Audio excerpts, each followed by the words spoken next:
أعوذ بالله من الشيطان الرجيم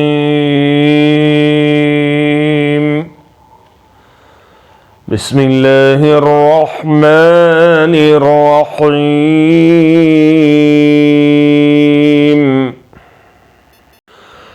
الذين عاهدت منهم ثم ينقضون عهدهم في كل مرة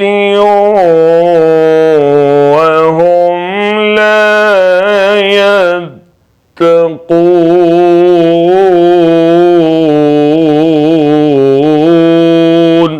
فإما تثقفنهم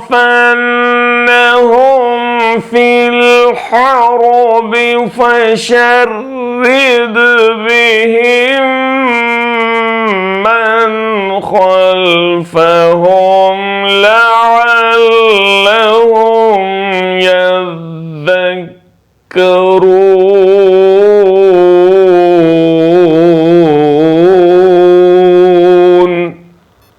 खुसूसन उनमें वो लोग जिनके साथ तूने मुआहदा किया फिर वो हर मौके पर उसको तोड़ते हैं और ज़रा खुदा का खौफ नहीं करते।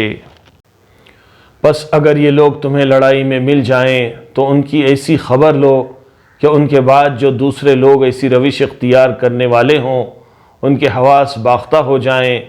तवक्के है कि बदअहदों के इस अंजाम से वो सबक लेंगे। The ones with whom you made a treaty, but then they break their pledge every time and they do not fear Allah.